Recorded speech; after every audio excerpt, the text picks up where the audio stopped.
Welcome to the first episode of Northwynd 2, the Druid True Second Life series.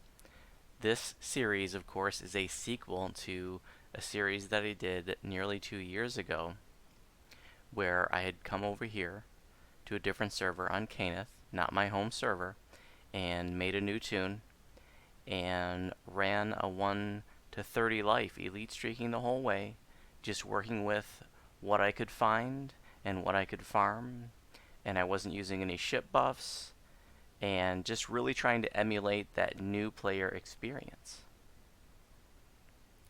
And so this is a series that I've been looking forward to for a long time, and one of the things that has sort of put it off is that I really wanted to wait until the Druid changes happened and that I got comfortable with them and was able to give you my recommendations on the changes that were made to Druid casters in Update 38. And another change since the last series is that Reaper mode has come out. Reaper mode actually came out in between the last 2 episodes of that first series. So there wasn't anything in that first series about Reaper mode. In this series, I'm hoping to do all Reaper questing, probably just R1s the whole way, but that's my goal. The first series is still going to be great for new players. Some of the information is a little out of date, with the Druid enhancements and some gear, of course. But that's still going to be really great for new players. And in this one, just like the first series, I'm going to keep a detailed journal of my experiences, the quests I'm doing, and gear that I was able to farm out, etc. So you can find that on my build post. That's going to be linked in every episode of this series. So here I am with my little wolf Mirage. I doubt that I'm going to be using the wolf too much this life because I have found the wolf not too valuable in Reaper mode, even in like low-B heroic questing. So we'll see how it goes. Maybe I'll have him for the first few videos or something and see what happens. So the last series ended, like I said, going on 2 years ago, and I did pop on here occasionally when nothing else was going on in the middle of the night to try to farm a few pieces of gear. There were definitely, I had a list of things that I wanted to acquire before I started this series, and I'll go over those things as I get to the levels in which I can use the gear, but I didn't want to spend tons of time. There's so many pieces of gear that I could have farmed for, but like I said, I didn't want to run a whole bunch of quests and etc., etc., to get every last little piece perfect. So there were some vital pieces that I wanted to get, like a pale lavender Ioun stone, for example, and some other choice pieces that I'll talk about, like I said, as I get there. So, in this series, which is going to be designed for newer players as a guide to my build, I'll be going over in every intro like the feats that I've chosen for that level, the skills, the spells, the gear that I've got, etc. So I'm starting this video in the marketplace here at the pawn shops because I really love the pawn shops in the marketplace, and this is a place that a lot of new players don't realize is a great resource, and sometimes veteran players forget about this too. Sometimes this can be a great place to, if you're looking for some low-B gear, you can always check in here, and sometimes you can find some nice little gems. And even on my main server, I always check out, whenever I run by it, I check out the weapon broker here because you can find some really cool low-level Vorpal weapons. In fact, I had just looked through here a little while ago, and I thought I saw a really cool, like, low-B Vorpal Warhammer, but not something I was going to use. So there's a couple. Yeah, here's a cool level 2 Vorpal Warhammer of smashing. So you never know what you're going to find. And there are low-level pawn shops, and then there are up to higher level pawn shops. And if you're not familiar with these, if you're newer to the game, these pawn shops here retain the inventory of things that other players sell to them as long as this market instance remains active, and then that inventory gets wiped if the market happens to be empty. But sometimes the inventory can persist for many days. So and this is also a great place to, if you're a new player and you're trying to build some wealth, what you can do is, go to these, the higher end brokers here and scroll through here and look for items that have green slots on them that you can take to the crafting device and disjunct them. And items with green slots, you can easily sell those for like 100,000 plat on the auction house. People sell stuff to these pawnbrokers and they don't even look at it. So, I have found many green slotted items here at the jewelry and the clothing broker. And, whenever if I don't have a blank and I can't find a cheap one on the auction house, I always check the pawn shop here. There's also a great pawn shop in Evening Star, and there's pawn shops that might be worth checking in like House D and House K, and there's some other ones that these days I wouldn't recommend checking, but there are older ones like Ataraxia and Amrath, but those places are kind of dead anymore. So really just the marketplace, House D, House K, and Evening Star would be good places to check pawn shops if you're looking for gear, and a great place for a newer player that I certainly trolled this place looking for some Lobby gear, and some of the stuff that I'm wearing right now is from the pawn shop. Sometimes it's really hard to find Lobby gear on the auction house. So I don't want to take too long in this intro, but I do want to go over a few things, and I'm not going to go over the gear. Most of the gear that I'm wearing is just stuff that I found that was provided some value. You can see I'm only partly geared. It's what I could find for level 1, but level 1 isn't going to be so important for gear, and I'm going to explain why in a few minutes. But there is one piece of gear that I do want to highlight. This is one of my favorite pieces of level 1 gear. This is the Necklace of Contemplation. It comes out of the Caverns of Koramar end chest. It's got attack bonus 1, false life 10, concentration 5. I mean, the false life alone. Really, this item is a great level 1 item for just about any tune. So I've always loved the Necklace of Contemplation, so I wanted to show that. And I also found this really cool level 1 Vorpal Scimitar of Draining too, so I was pretty happy about that little gem find that I had tucked away until I did the sequel here. Let's see, I'm going to mention some other things. I was able to get a Cursed Blade of Jack Gibbers. I was pretty happy about that. That wasn't even a piece of gear that I was, it wasn't something that I was making vital for this series, but it was just one night when I was farming gear and I got tired of whatever it was I was doing. I thought, oh, maybe I'll run a Gibbers run, see if I can get it, and I posted a group and bam, pulled it. And I probably on this tune only ran Gibbers like maybe a dozen times, I'm guessing, and I was lucky enough to pull it, so that'll be nice to have. This is a great item to start, after you reincarnate, to start a life with, the Harper pin. It's great if you can get the greater version, but I didn't want to farm out the favor. Again, if I was more serious about this tune, if this was my home server, I'd want the greater version, which has a 5-minute cooldown. This has a 10-minute cooldown. It's the only difference. They share the same cooldown, so you can't use both. If you get the greater version, you just pitch the lesser. But if this is a great item that lets you escape from certain crowd control effects like being held, for example. So I love this item, and it's the first tier Harper Favor reward, and the second tier is the greater version. I also have a Leary. Won't be able to use her till level 3, but she's great because she has the Divine Vitality ability, and so it's like 250 spell points, and I can bring her out every 5 minutes. She's Gold Seal. I can bring her out anywhere in the dungeon, and that's 250 spell points every 5 minutes, basically, which will be really helpful on this tune that just has, 1 past life behind her. If you're not familiar with this item, this comes from the starter pack, which comes with like catacombs and a couple other goodies, maybe some like some XP pots and stuff, and it's I think $9.99, but when they do the Black Friday sale, I think it goes on sale for like $2.50, so smoking deal. I never bothered with this item before, but once Reaper mode came out with the higher demands and we're going through more resources, I wanted to get this item, and I've used her a ton during heroic Reaper questing, and sometimes even bring her out in epics too when you need just a little bit more mana. 250 mana is a decent amount of mana, and like I said, you can pull her out every 5 minutes. I did get enough Yugoloth favor to get a couple 100 stacks of the Yugo Con Pots. I just got the Con Pots, and that'll be especially a nice boost for Lobby levels. It'll give me +2 stacking Con and +20 stacking hit points. Let's see, what else do I have here? Of course, I want a way to heal myself, and Potions of Cure Serious Wounds, great way to heal yourself in Lobby questing. And the good old Archivist necklace. 2 shots of 10 to 35 spell points. What else do I got? Essential potions. These potions you need to have on every tune at all times. Lesser Resto, blindness removal, neutralize poison, remove disease, and remove curse. Every single tune needs to have these at all times, unless you're immune to some of the conditions that these alleviate. Like if you carry blindness immunity, well, maybe you don't need remove blindness potions. But other than that, this is essential. It is not the cleric's job to remove your disease or your poison. That is your job, and potions are a great way to do that.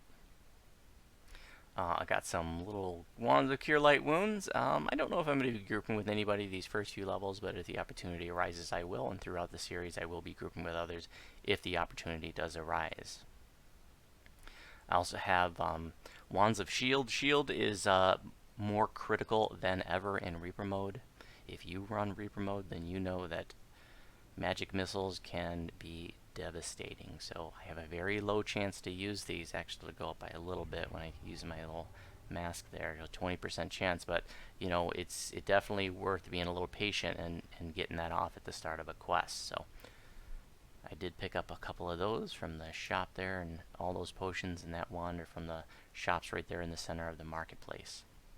I got some XP pots there from daily rolls when I've popped in over here onto Caneth, and I had some really little ones that I drank them all. My little 5 and 10 ones I drank, so you can see that there. And I did use the freebies that I get for buying the expansions. I never touched them during the first series, but you know, this is my second life now, so it's no holds barred. And maybe I'll even join a guild if I can find a place. You know, I'd really like to use ship buffs, and definitely will be using those.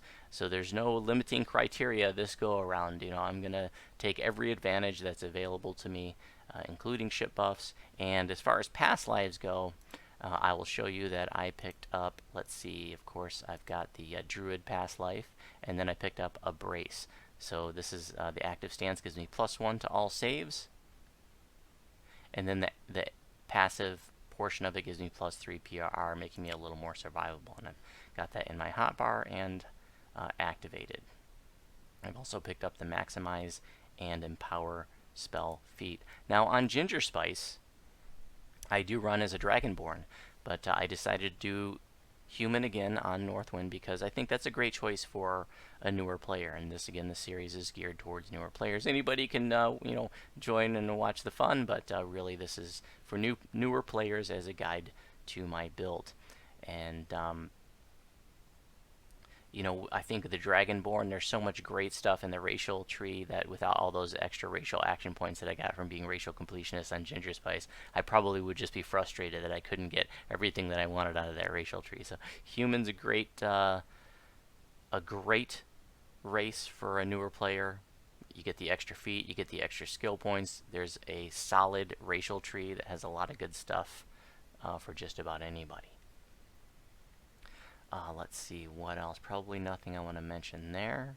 On the skill side, I've got some points in balance, concentration, intimidate, spellcraft. 1 point in tumble. If you don't have a point in tumble, then you can't tumble. So I just put 1 point in tumble. That's what a lot of players do. Just put a single point in there, unless tumbling is important for your build, like a rogue or something. UMD, and all those skills I'm going to want to try to max out if I can, but I might not be able to on the second lifer. And if I have any leftover points, I'll put them in heal. I was pretty pleased with how the stat tomes that I was able to build up during that first life. For charisma, I had gotten a +5 tome. I think I got that on a roll, actually.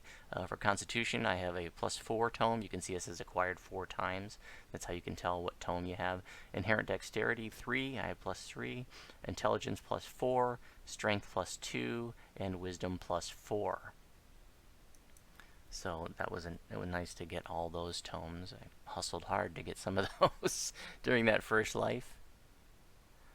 Let's see, what else? Crafting. I have 106 levels of crafting, and I wasn't trying to raise my crafting levels at all. That was just from disjuncting all of the garbage loot that I had. And most of those essence I sold for plat and shards, and I'm only starting this life with 56 shards, but I do have almost 3 million platinum. So that's a nice amount of wealth to start this life with. Let's see. Spells, I chose Longstrider. You know, I don't have a Quiver of Alacrity from Abbott on this tune, and I do not like running around really slow, so I've chosen Longstrider. That's not something I'd pick on my home server, you know, because I have Striding 30 right away at level 1 with the Quiver of Alacrity, but don't have that here. So, otherwise, if I wasn't taking Longstrider, I would have taken Charm Animal. I'll probably be picking up that next level. And then Entangle. This is another one that, like, back when I did the first series, didn't even bother with. But in Reaper mode, you know, Reaper's more serious, and Entangle is a nice little low-B crowd control spell. It's almost like a Druid version of Web. It's not quite as good as Web, but it does slow mobs down, and it does decrease their attack speed. So I really like that for groups of mobs, and so that's why I chose that one.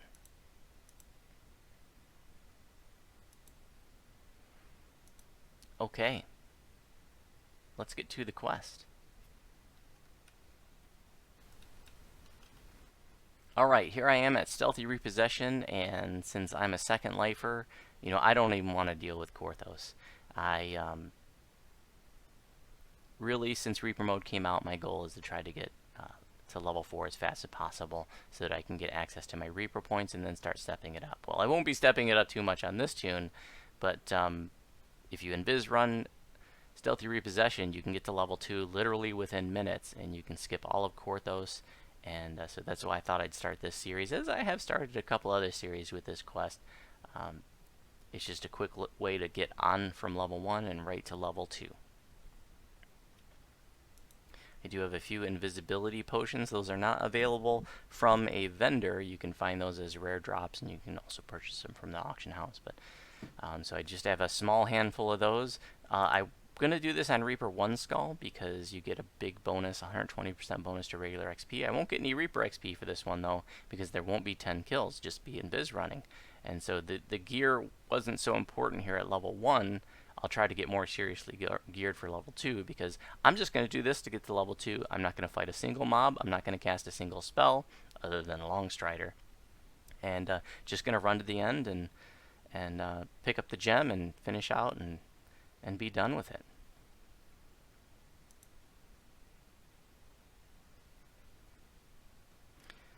If it wasn't Reaper mode, I would probably just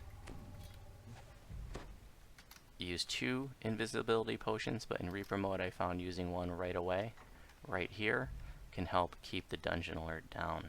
I hope that this goes okay, because I don't have a lot of these Invisibility Potions to spare, so if I get a Reaper or a bad run, which I already had a bad run in my first attempt, then you know, I might be stuck, unable to do this. Now when you when you pull a lever, you do uninvis, so you're going to have to re-invis yourself.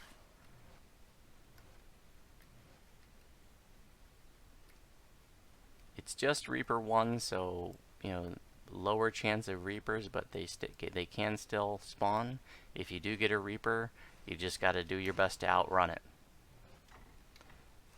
And you know, if you die, well, you know, it only took a minute. You just start over.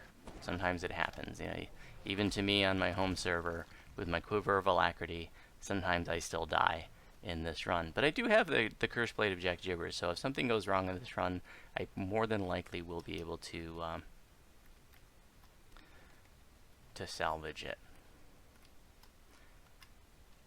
You got 4 collectibles in this quest. Another reason there's a Reaper there, so I may be using the Gibbers Blade after all. Yep. That is just awful. Alright. Gonna have to do the best I can to salvage this. I don't know. I wasn't expecting to die that quickly, but we'll see what happens. Gibbers up. Pull that one.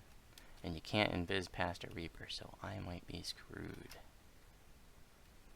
And I only have a minute to try to finish this up.